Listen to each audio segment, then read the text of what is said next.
hay otras cosas más que quiero decirles rápidamente. En Mateo 7, ahora lo voy a mencionar y ya lo explicaré en el próximo, que esto se ha alargado muchísimo.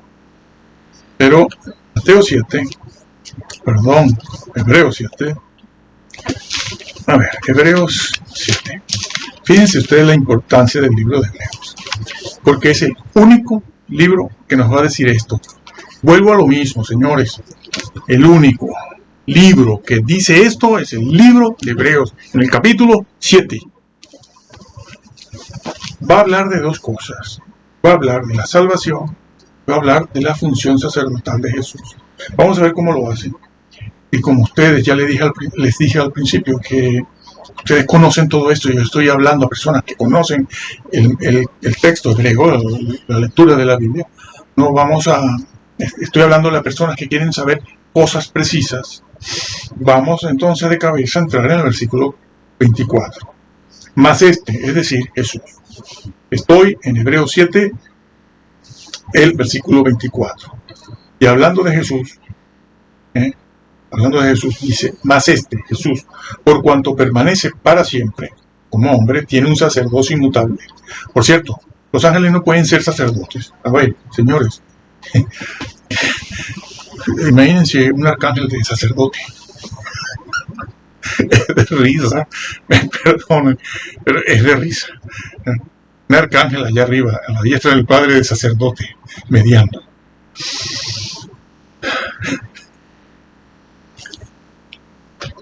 Dice, más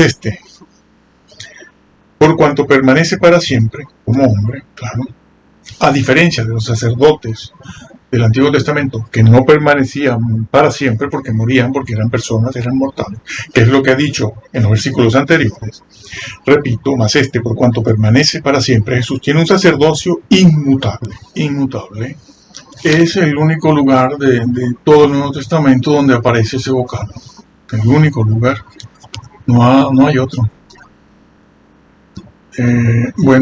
Tienen que irse al griego clásico del tiempo de Jesús, claro, allí se hablaba griego clásico. El koiné.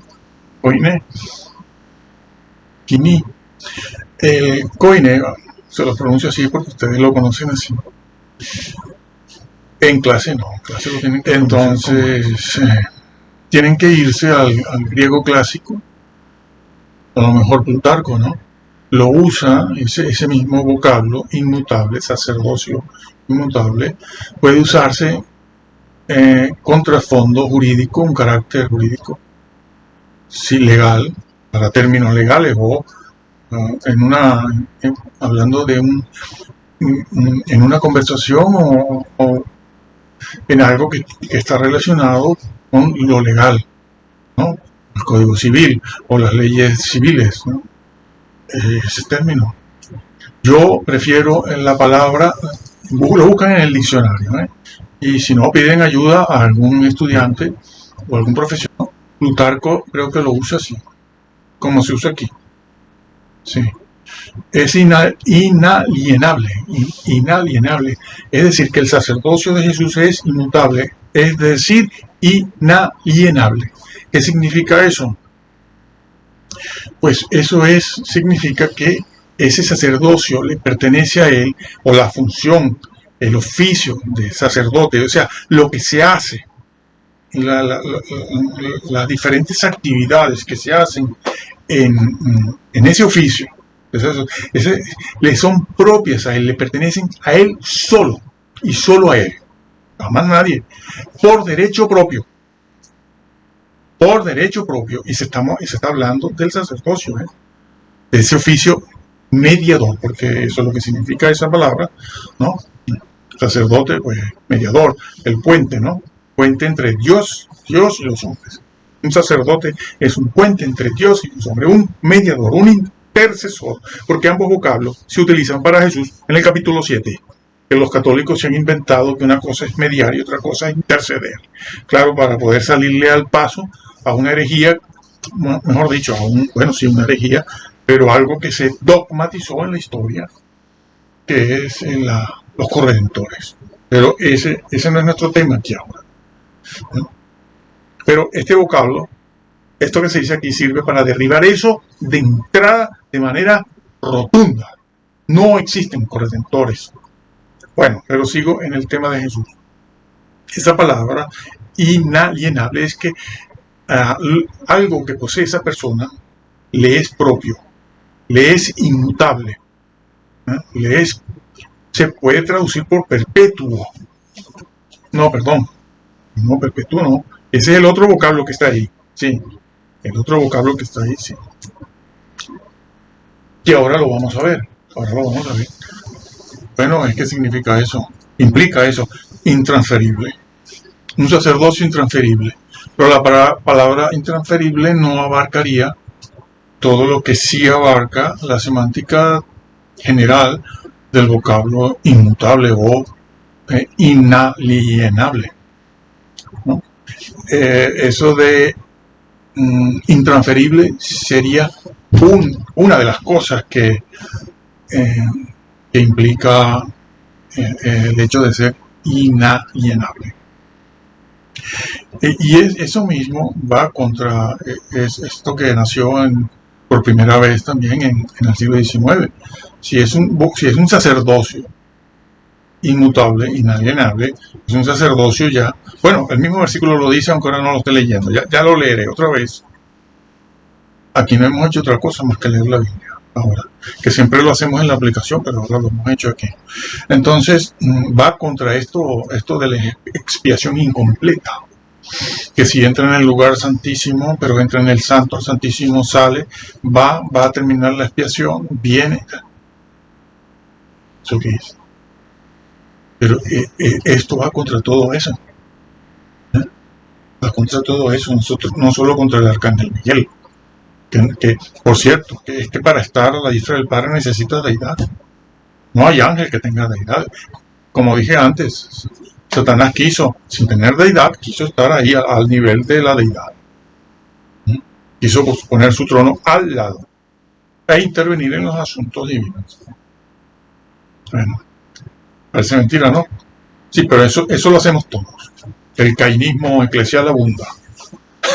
El cainismo eclesial todavía está presente desde que Caín cometió aquel grave error. Por temas de adoración. Sí, señor, por temas de adoración. Entonces, ese término va contra eso de una expiación incompleta, que ya lo estaremos viendo también,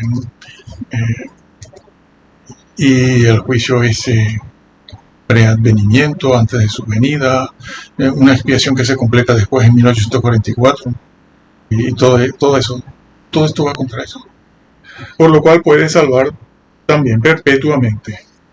Número 1, salvar como sacerdote. Aquí hay otra idea, a los que por él se acercan a Dios. Número 2, no puede salvar a todo el mundo. Es a una clase de creyentes a los que salvan. A los que, por cierto, que el libro de Hebreos es condicional. Yo lo llamo un libro condicional. Desde el principio empieza diciendo sí esto, sí lo otro, con tal de esto. Está en el capítulo 4, 5, bueno, en el mismo 3, en el 4, en el 5, en el 6 hablando precisamente de los que una vez recayeron también. A los que por él se acercan a Dios, viviendo siempre para interceder por ellos. Aquí sí dice el vocablo interceder, señores. Porque tal sumo sacerdote nos convenía, santo. Sí, pero ese vocablo santo no es el santo, el vocablo que por lo general conocemos que se usa. Es un vocablo, otro vocablo, distinto. Ocio de Córdoba. Bueno, por lo cual también puede salvar perpetuamente. Vamos a ver esa palabrita completamente. Bueno, ya se los dije, es salvar completamente. Es la misma idea que está en Filipenses 2, trabajad, ese vocablo trabajad es hacer algo completo, hacer completo algo. Un trabajo completo.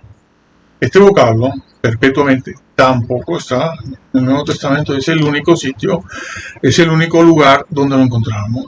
Bueno, pues se van a Plutarco también. Pueden averiguar bien en la facultad este término griego, porque no está en el Nuevo Testamento. Es el único sitio donde se usa perpetuamente. Es salvar completamente, es decir, bueno, es que la frase está hecha, ¿no? Perpetuar la especie. Es decir, bueno, me valgo de eso. Sí, sí, perpetuar es una frase ya conocida en muchos países, no sé si todos, pero existe en otros idiomas también. La especie hay que perpetuarla. ¿Qué quiere decir eso? Hay que extenderla. Esa es la idea de este vocablo. Y está acompañada de un complemento directo. Esto es un verbo que tiene un complemento directo. ¿Qué o qué cosa se, bueno, sí, qué o qué cosa se perpetúa? Salvación. Es un verbo transitivo. Y significa eso, prolongar algo. Eso lo vimos en Primera de Pedro, entre los versículos 5 al 7 al 8, cuando dice para alcanzar salvación, cuando aquello se puso en el 2018-19, se hizo ese estudio para ustedes y para otros. Algunos lo agradecieron, porque se fueron al griego y vieron que es verdad, que eso está allí así. Dice que sois guardados por el poder de Dios para alcanzar salvación. Allí está esa misma idea también, para alcanzar, para la salvación. Porque ese vocablo en el griego no está, pero hay que ponerlo. Hay que ponerlo. Es decir, la salvación, bueno, es que el versículo que continúa lo dice. La salvación que está preparada para ustedes en aquel día. Claro, pero has de alcanzarla. Tú la tienes, pero has de alcanzarla. Y aquí está diciéndose con ese vocablo lo mismo. Dice, lo releo otra vez.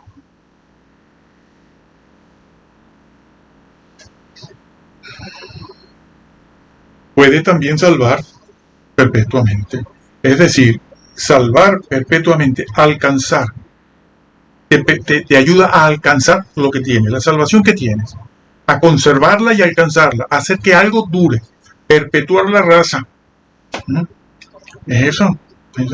Y está referida a creyentes, sí, pero hay una condición que también aparece en el resto del Nuevo Testamento. A los que, una condición. Dice, a los que por Él, por Jesús, se acercan a Dios. Tiempo presente. Esto está en un presente continuo, todo esto. Está en un presente continuo. Claro que en castellano, en inglés a veces no se ve. Pero si te metes en el griego, cuando pasas muchos años familiarizado con el idioma griego, lo ves. Se está diciendo que todos los días tengo que hacer esto. A los que se acercan, se están acercando permanentemente a Dios a través de Cristo. Es una mediación permanente, una mediación, intercesión continua.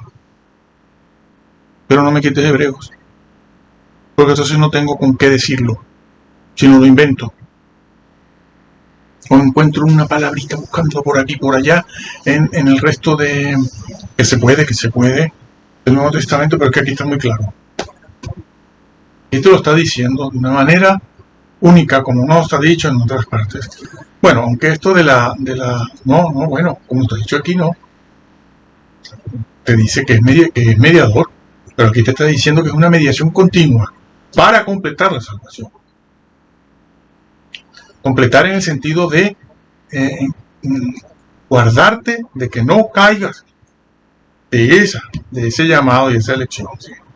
Segunda de Pedro. Ese es un libro que empezó a ser conocido en el siglo I.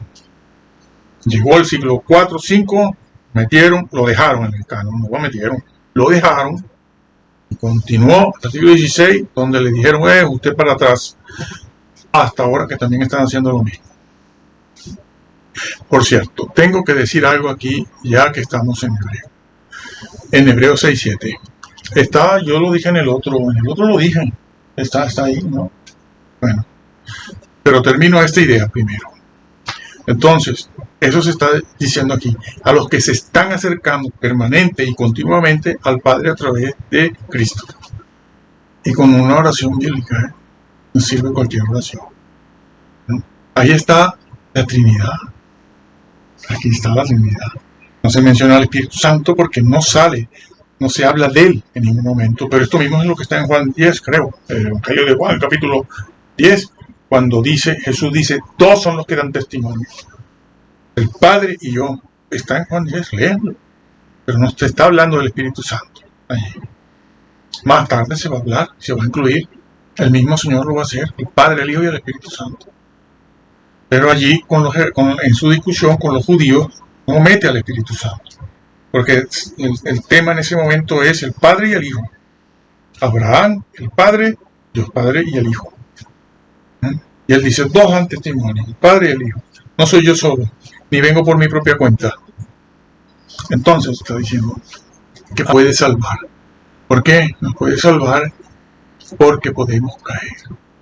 Esa doctrina del siglo XVI que nace de esa manera, negando libros importantes, muy importantes como Hebreos, Segunda de Pedro, Apocalipsis, donde aparece el Señor transfigurado de una manera bárbara, pies de bronce, ojos como llama de fuego, en juicio. A las 7 iglesias no les puede gustar. ¿Cómo les va a gustar? Pero haber negado el nivel de inspiración de esos libros, su importancia doctrinal y teológica para formular la doctrina, haberlos postergado, pero haber creado una doctrina que es la que nos viene hasta hoy. Porque claro, en la Biblia tú ahora la puedes imprimir como quieras, sí, pero la doctrina quedó. La doctrina que niega el decálogo, la doctrina que niega los preceptos, está dicho por Jesús en Mateo 5, 6, 7. La doctrina que habla sobre la necesidad de todos esos preceptos para guardar la salvación que se recibió gratuitamente por gracia, esa doctrina nació allí y ha llegado hasta hoy, haciendo mucho daño, engañando a todo el que no averigüe la verdad, diciéndoles que ya están predestinados, copiando a Agustín de Hipona maniqueo. Un grave error de Agustín.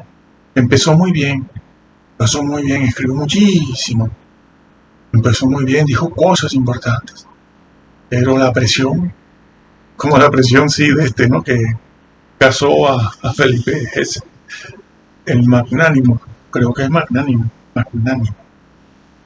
Sí, mucho cacareo y mira. Entonces, eso es lo que se dice. Aquí, por último, sí, es curioso esto, ¿no? Saldrá, no lo han subido, ¿no?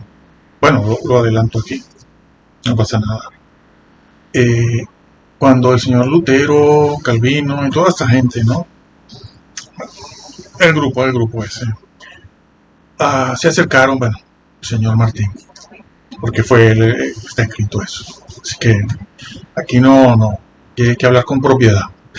El señor Martín vio Hebreos 6, 4, bueno, lo que está en los documentos, ¿no? Ya sabemos que hay muchas leyendas, pero claro, no van a crear de esto una leyenda, ¿verdad? Esto es real, porque se perjudicaría. Él vio eso. ¿Cómo lo interpretó? ¿Cómo interpretó el Señor? ¿Cómo se interpretó allí? Hebreos 6:4. Es imposible que los que una vez recayeron, etcétera. ¿Cómo lo interpreta? Dijeron lo que dicen todos estos, que se han pasado 100 años, 100, 200 años diciendo esto. No, esos son los borrachos. No, esos son los del trago, dice uno por ahí. Que lo dice de una manera que nos parece muy gracioso, ¿no? Y no lo es. Ese es el papá que no era salvo, la mamá, el tío. Esos son los visitantes, decía el otro, ¿no? Dice, y el otro dijo, el primo dice, el Señor al que peca se lo lleva. No habría iglesia. No habría iglesia. Lutero no dijo nada de eso. Lo que él dijo es lo que está escrito.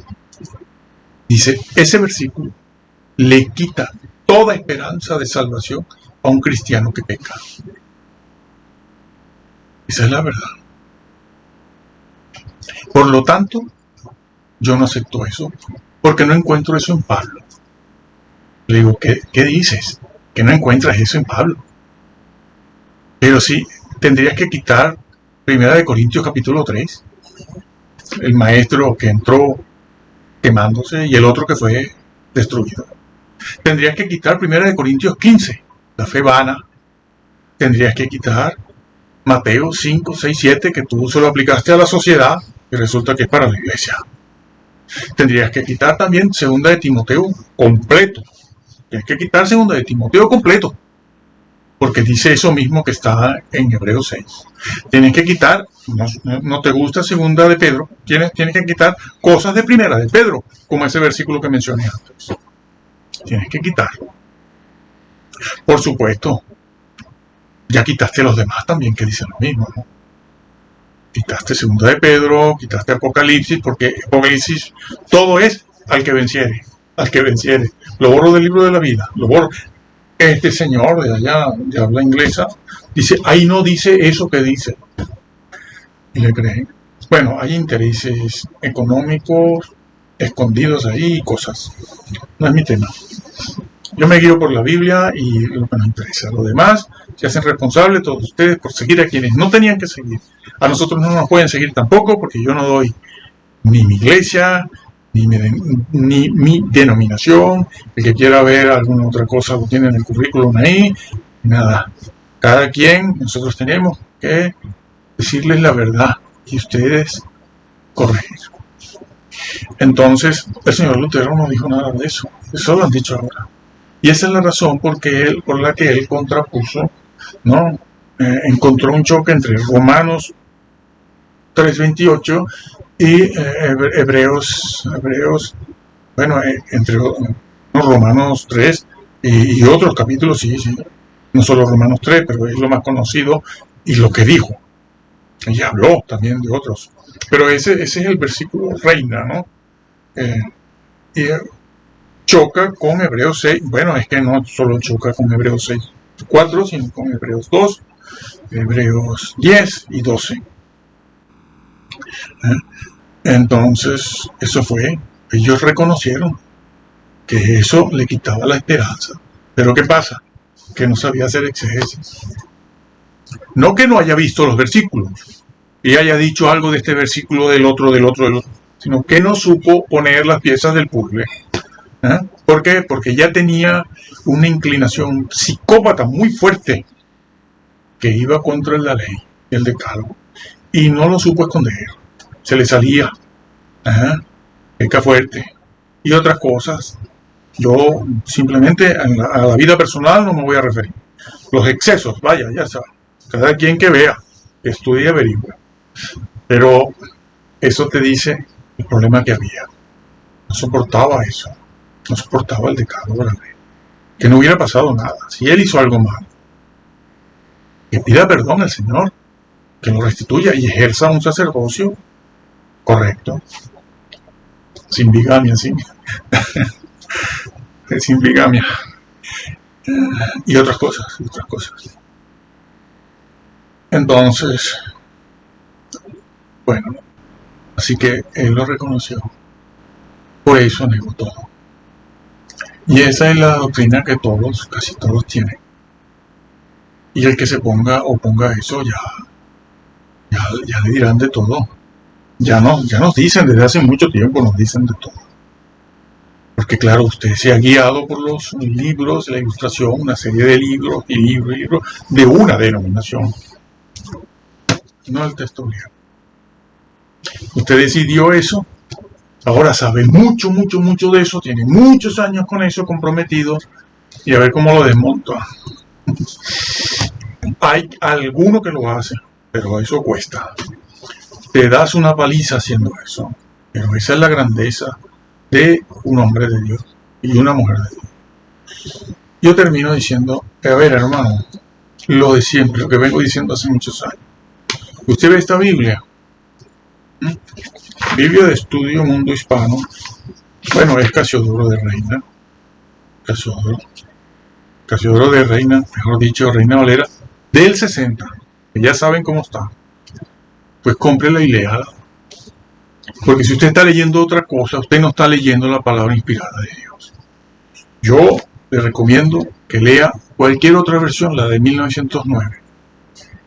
Y si lee usted esta, compárela, vaya comparándola con 1909, o 1862, 65, o 1602, para que vea las diferencias que hay. Porque hay cosas, como ya expliqué en el vídeo, que las han cambiado a propósito. Bueno, a propósito. Las han cambiado, están cambiadas por... Bueno, sí, alguien las cambió a propósito. No le gustaba el vocablo mandamiento, lo borró y puso otra cosa. No, la Vulgata no. Textus Receptus es la palabra inspirada de Dios.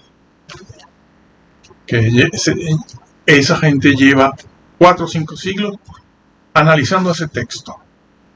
Hoy en día, Robertson fue el último, me pareció. Completamente puro. Un 99% de la palabra de Dios. Y allí está. Entonces, lea la Biblia. Esta. Si usted no lee Reina Valera o King James, que no esté adulterada. Actualizada sí, pero adulterada no. Claro.